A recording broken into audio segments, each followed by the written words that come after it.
Portugal is one of the great and diverse nations in the world that it has a long history, beautiful landscapes, and a mild climate. Despite its small size, it is considered one of the best tourist destinations in the world, competing with Italy and France in the tourism industry.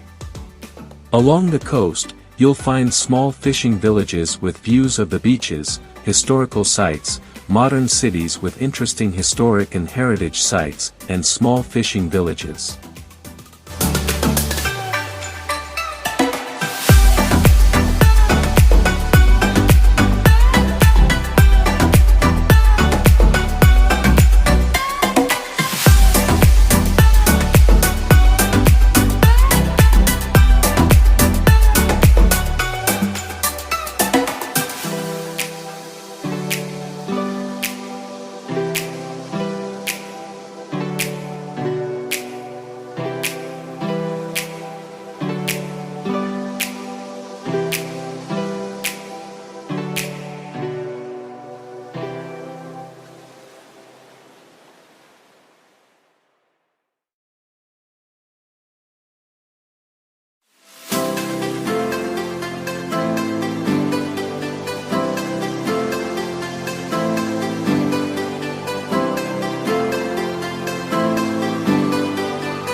Number 10. Lisbon.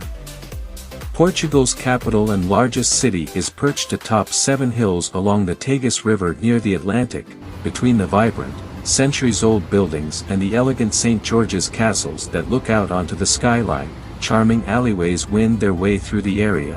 When compared to many of the other major cities in Europe, it is well known for its almost always sunny weather, beautiful beaches nearby, delectable cuisine, and cheap prices. The historic Feira de Ladra flea market is a great place to find unique treasures at affordable prices. If you're looking for reasonably priced souvenirs, one of the best ways to see it is to take one of the old trams. The well-known tram 28 goes by beautiful gardens, through historic neighborhoods, and past many of the city's most popular attractions.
Number 9, Sintra.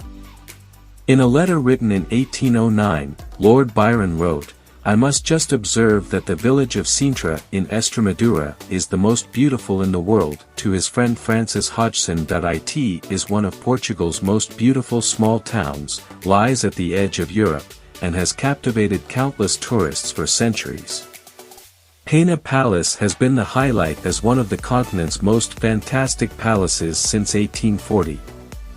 It is surrounded by mystical Pena Park, which is filled with a variety of trees and exotic plants from the former colonies of the Portuguese Empire, ponds, fountains, and black swans. The Romans made it a place where cults worshipped the moon. The palace itself has two wings that are surrounded by a third architectural structure that looks like a castle. The walls have watchtowers, battlements, an entrance tunnel, and a drawbridge that can be walked around.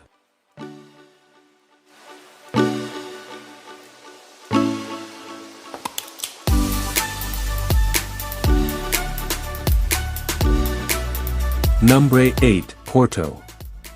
Porto offers a plethora of other activities in addition to its world-renowned port wine production. The Ribeira, an atmospheric riverside pedestrian zone with live music, cafes, restaurants, and street vendors, is the city center. Its cobblestoned, winding streets were made for walking. The majority of its beauty can be seen in the historic city center, where public buildings and churches are truly works of art.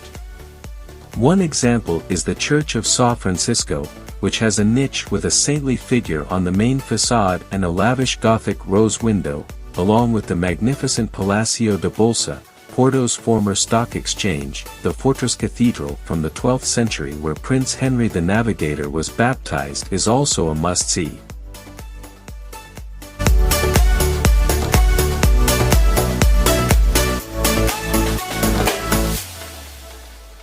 Number 7, Madeira Island.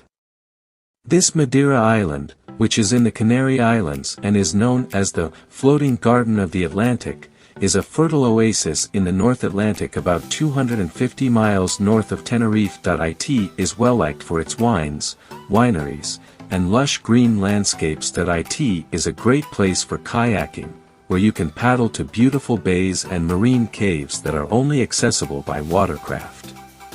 It is also a great place for hiking, and its eastern region is a nature reserve with stunning volcanic rock formations and views of the Atlantic. The Orchid Garden in the Laura Silva Forest, home to the world's largest concentration of laurel, are two additional highlights. The Lido Promenade is lined with trees, and Funchal, the country's largest and capital, is home to historic churches, fortresses, resorts, and restaurants.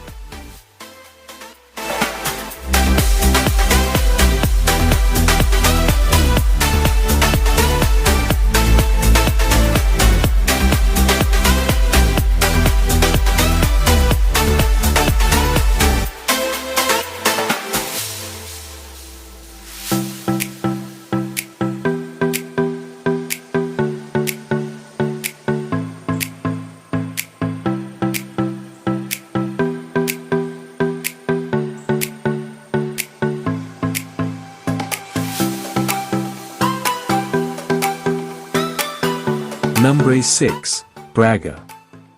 Braga is known for its beautiful Baroque churches, like the 17th century Igreja de Santa Cruz, which has a beautiful stone facade and is sometimes referred to as Portugal's spiritual capital. Additionally, the town is well known for its enormous cathedral. Construction began in the 11th century and was influenced by a combination of Gothic, Renaissance, and Baroque styles. It is located in the city's historic center. It is still possible to see the Roman ruins of Bracara Augusta, a city founded by Emperor Augustus between 300 BC and 400 AD.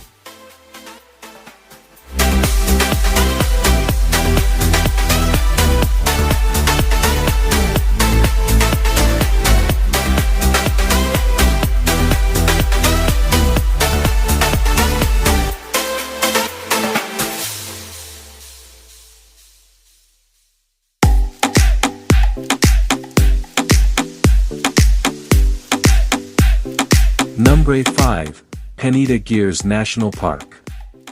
Peneda Geres National Park is a stunning park in Portugal's extreme north. It is rugged, wild, and breathtaking and borders Spain. Paved trails that once connected villages to upland summer pastures are now scenic hiking trails through a jumble of lush green valleys, oak forests, plateau peat bogs, and granite peaks that are 300 million years old. In addition to deer, wild boar, ibex, fox, and otters, the park is home to some of Europe's few remaining wolves. You might even come across some wild ponies.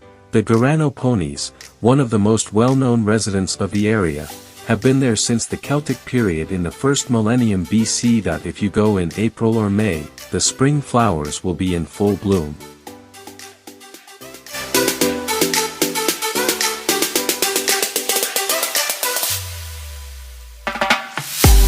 Number 4, Aveiro. This secluded gem on the Atlantic coast is frequently referred to as the Venice of Portugal, because of its picturesque canals and bridges connecting colorful gondolas and boats. Additionally, it has a number of attractive buildings in the Art Nouveau style, many of which are situated along the main channel. The Convento de Jesus, the São Gonçalinho Chapel, and the Aveiro Cathedral are just a few of the city's many well-known attractions. Aveiro is truly a destination not to be missed because of its stunning scenery, historic landmarks, and mouth-watering cuisine.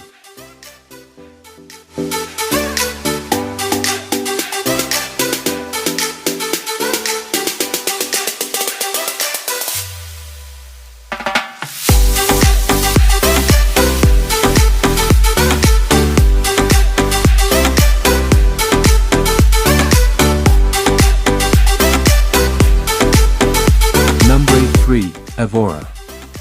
Évora has a lot to offer for a small town, including a more than 2,000-year history that can be seen in its well-kept old town. It is home to more than 4,000 historical structures, including Roman temples and walls, and the 13th-century Cathedral of Évora, one of the country's most significant Gothic structures, the Capella dos Ossos, or Chapel of Bones.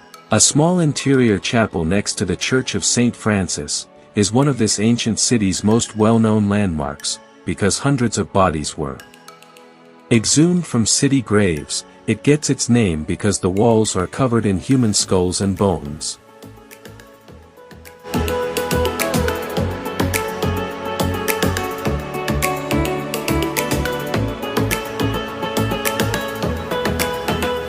Number 2, Cape St. Vincent, Algarve. This vast nature preserve is Europe's most southwestern point and home to some of the most stunning protected coastline. From Porto Covo in the Alentejo to Burgo in the Algarve, it covers more than 60 miles. The lighthouse at the Cape's tip, where you can see some of the world's most stunning sunsets, is one of its highlights, especially during the summer. A lot of people come here to play bongos and other percussion instruments. As the sun sets, the crowd begins to cheer as the last ray of light disappears. The lighthouse was built in 1846 on the old ruins of a Franciscan monastery to honor Saint Vicente, whose bones are said to have been found in the cliffs and are the reason the headland is named after him.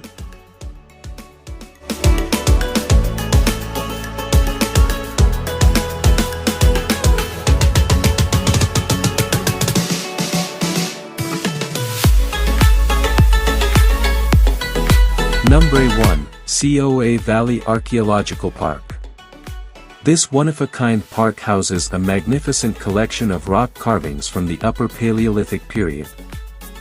Before it was created in 1996 to protect and turn local rock art into a museum, the park narrowly escaped destruction during a proposed dam building project. The park has a system in place that helps people find a balance between enjoying the space and protecting the landscape, and engravings that date back thousands of years. You can visit Penascosa, Canada do Inferno, Ribeira de Piscos, and Faraçu, the four most significant nuclei of the valley, on guided tours in all-terrain vehicles.